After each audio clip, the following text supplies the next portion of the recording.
ஞாயிற்றுக்கிழமை காலையில் husband oil bath பண்ணுவாங்க. அதுக்கு டபுள் பாயிலிங் மெத்தடில் எண்ணெய் சூடு பண்ணுறேன். கை பொறுக்கிற அளவுக்கு சூடு இருந்தால் போதும்.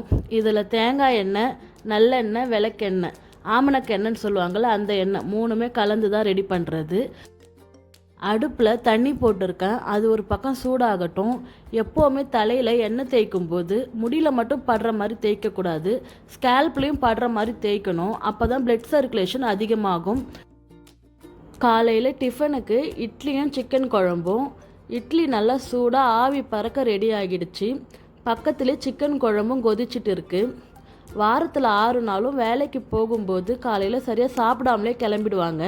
அதனாலே சண்டே அவருக்கு பிடிச்ச மாதிரி ஸ்பெஷலாக எதனா ரெடி பண்ணி வைப்பேன்.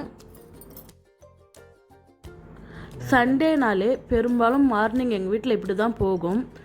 வாரத்தில் ஒரு நாளாவது ஆயில் பாத் எடுங்க. டைம் கிடச்சா 2 தடவையாக கூட எடுங்க.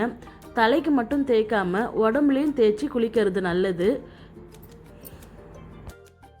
வெறும் நல்லெண்ணெயை மட்டும் தேய்ச்சி குளிக்காமல் நான் ஸ்டார்டிங்கில் வீடியோவில் காட்டின மாதிரி விளக்கெண்ணெய், நல்லெண்ணெய், தேங்காய் எண்ணெய் இது மூணுத்தையுமே டபுள் பாயிலிங் பண்ணி தேய்ச்சி குளிக்கும்போது எஃபெக்டிவாக இருக்கும். அப்பப்போ ரெடி பண்ணிக்க முடியலனாலும் 3 எண்ணெயுமே ஒரே ரேஷியோவில் எடுத்து மிக்ஸ் பண்ணி ஒரு கண்டெய்னரில் ஸ்டோர் பண்ணி வச்சுக்கோங்க. தேவைப்படும் போது யூஸ் பண்ணிக்கோங்க. தேங்க்ஸ் ஃபார் வாட்சிங். பாய்.